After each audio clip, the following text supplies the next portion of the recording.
Hey, you are now listening to Fantasy Hockey Live. Thanks for joining. Enjoy the episode.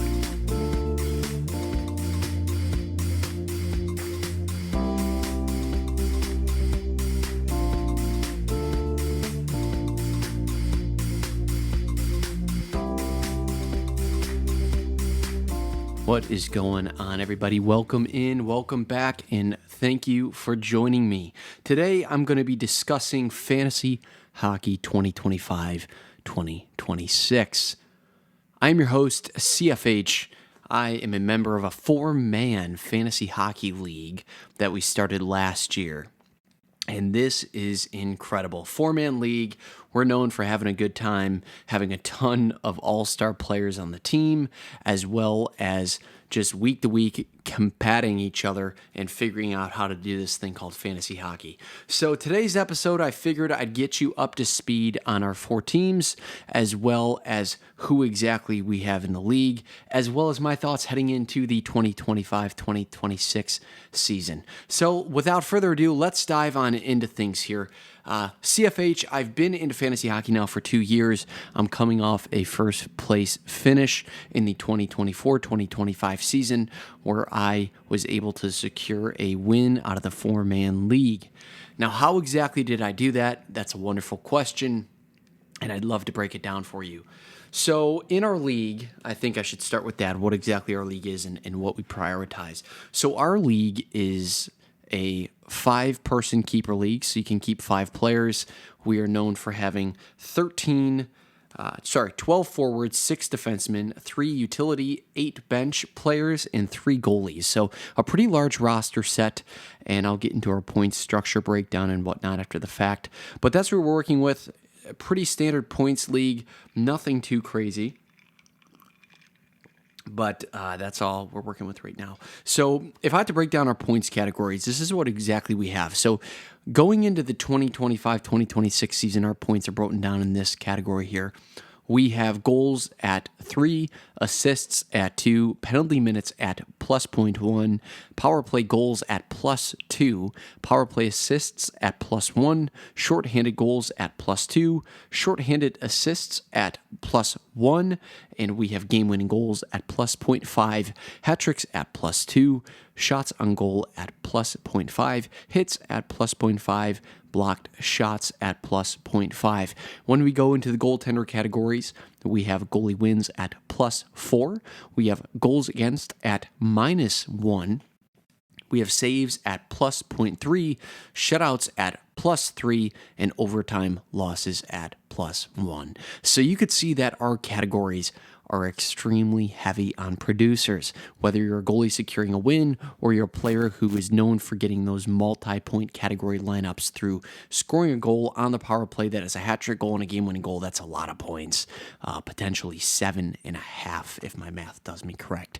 So going into the season, that's what we're looking at. So when I'm discussing players and who I'm targeting, who I'm looking to acquire as we go through the draft and talk through who's available for us, that's what I'm relaying off to. Feel free to take into account your specific league settings. If you have questions, feel free to throw them in the chat. But all in all, that is what I'm looking at today.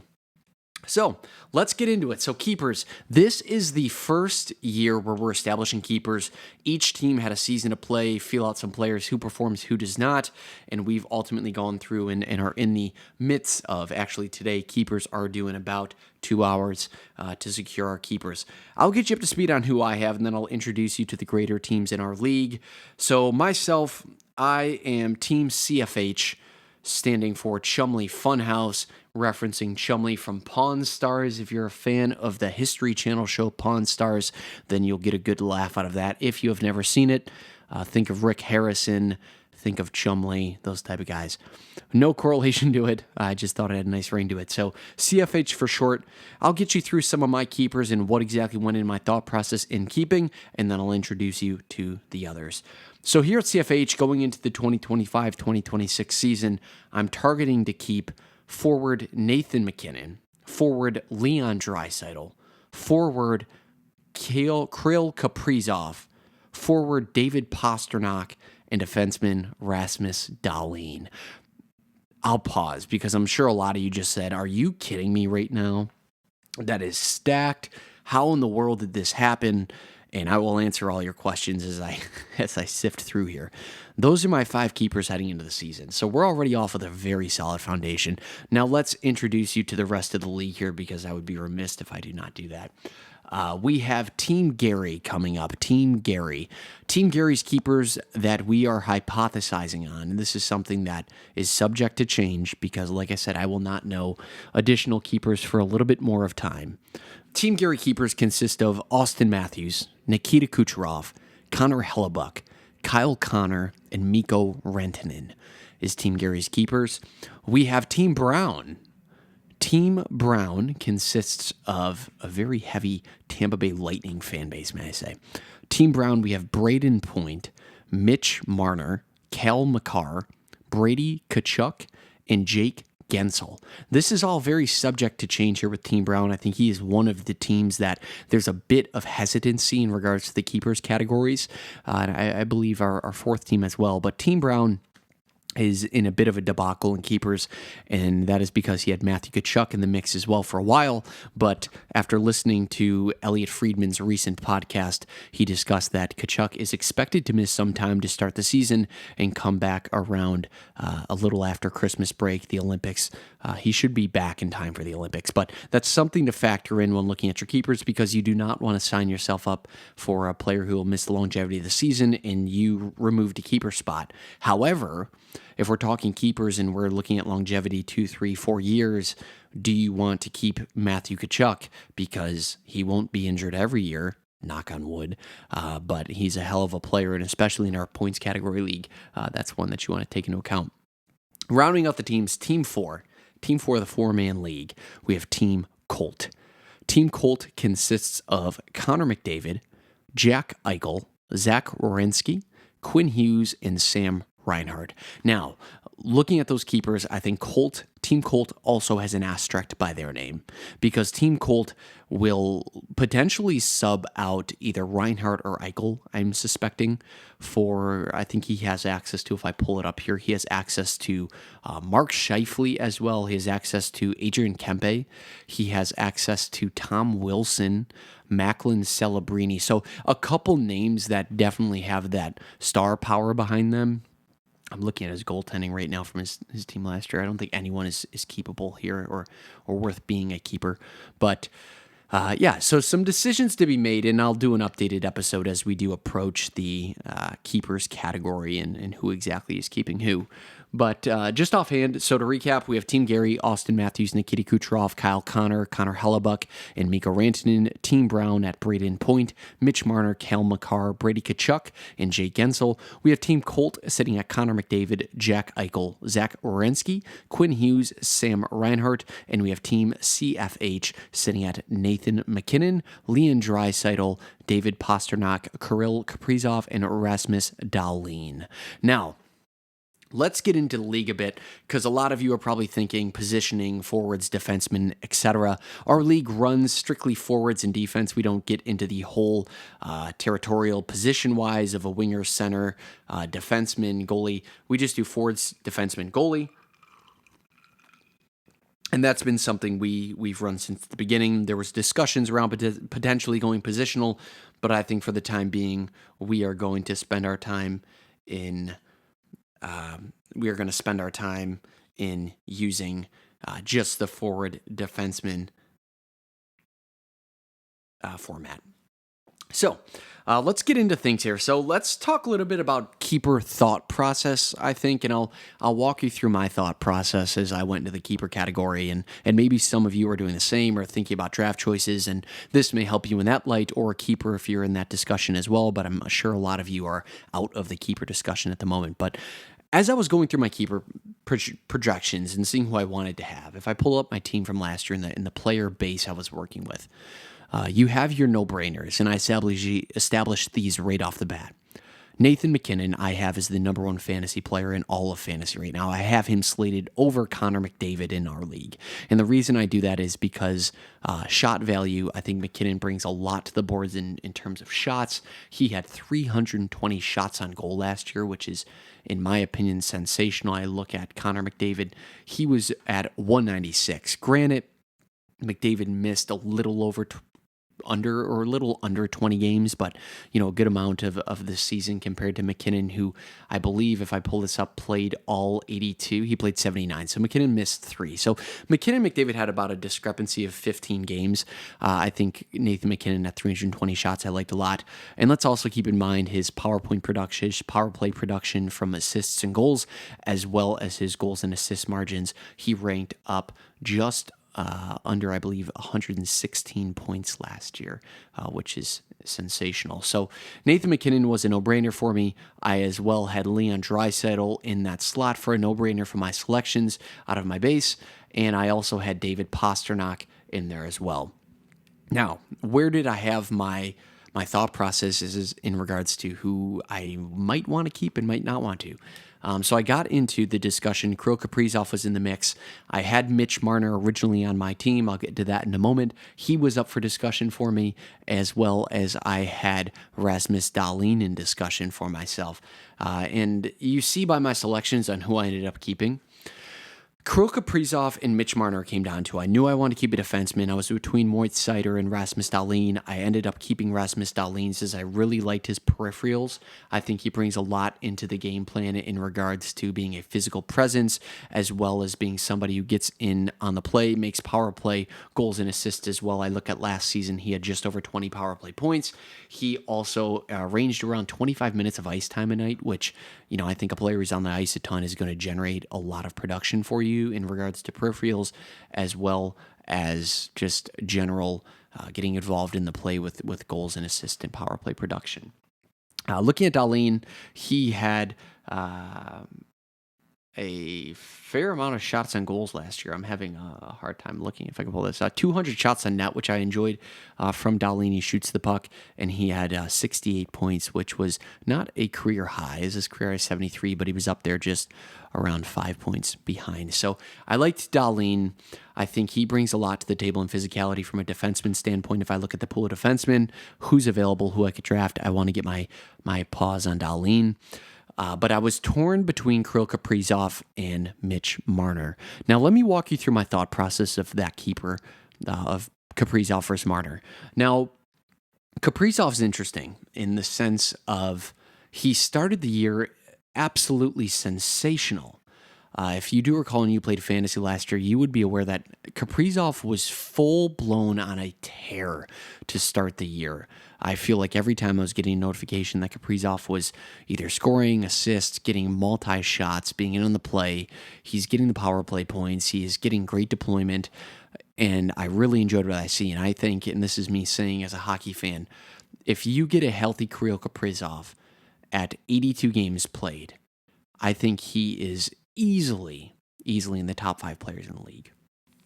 And I'll pause there. I think he's a top 5 player in the league player. The problem is you deal with an injury status with Kaprizov. Unfortunately, he only played around 41 games last season. He still was over a point-a-game player, which is sensational at 145 shots as well in 41 games, so he's shooting the puck quite a lot, and he plays 23 minutes a night, so I liked that. But there's injury risk. Where I go over to a guy like Mitch Marner, who I also had the option of acquiring and potentially deploying as a keeper for me. Mitch Marner is a 100-plus point producer. He was just acquired by the Vegas Golden Knights from Toronto, so he has a change of scenery. He's out of that media pit that is Toronto, which might be a bit of weight off the shoulders for him. But looking at Marner, he had 173 shots on net in 81 games played.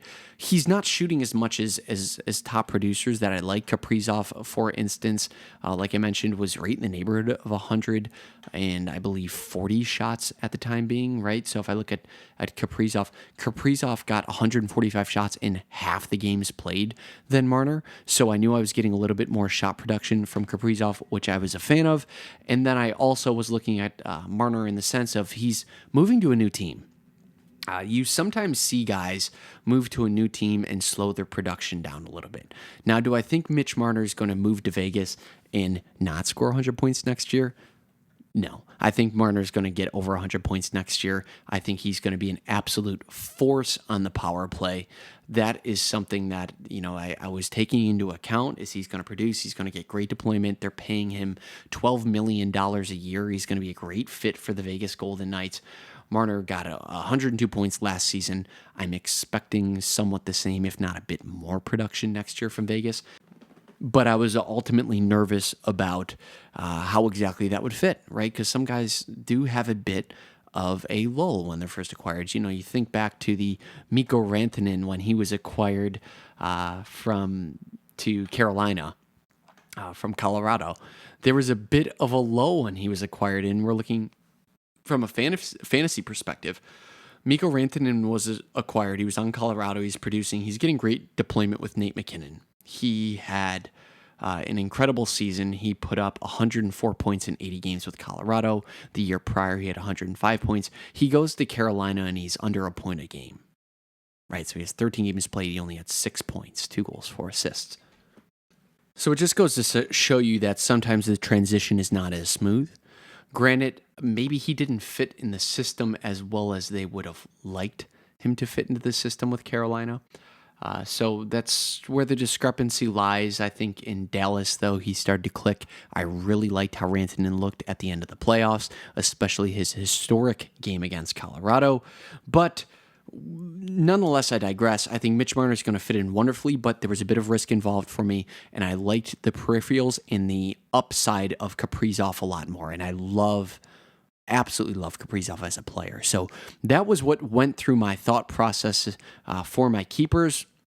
Why exactly I took who I took. I will say I had some internal anxiety around David Pastrnak and Boston as a whole, because I think Boston is going to struggle this year. I think they are going to struggle. However, Boston struggled last year as well, and Pastrnak still put up 106 points. So I think he's one of those calibers of players who can adapt to his surroundings and physically put the team on his shoulders if he will.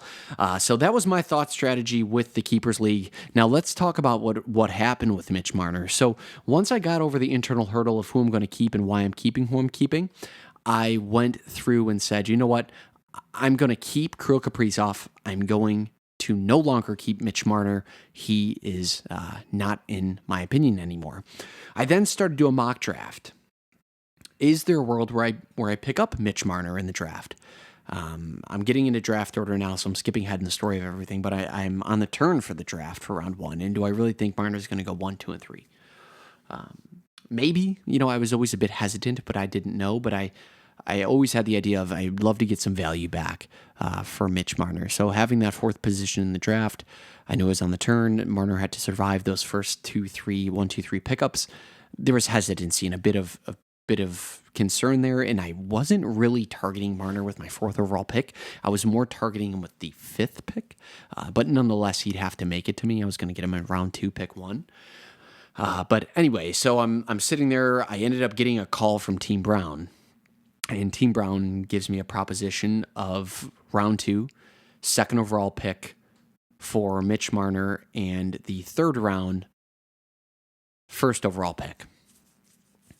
And 4th overall pick.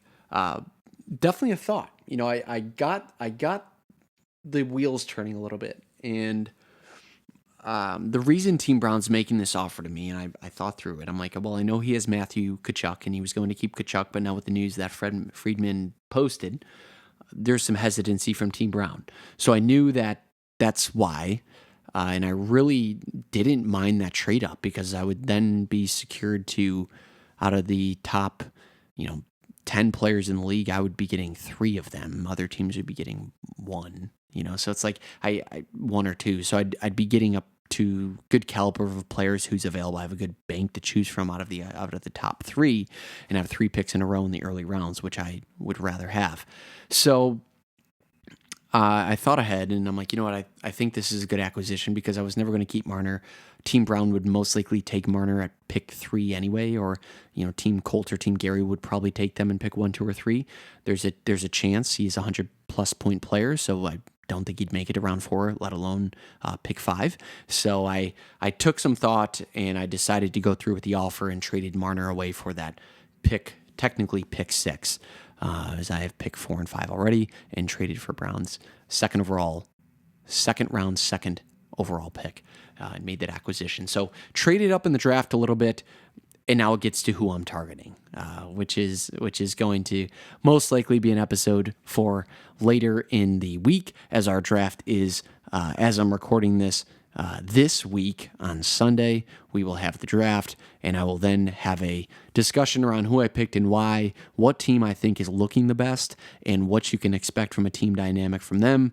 I then will spend some time going over our player breakdown, who I believe is some of the best players available for the teams. I'll have that episode out for you most likely later this week and or next week, but I wanted to get everybody up to speed on the keeper status, why I think who picked who, as well as some of the already starting drama in the league in regards to a trade perspective.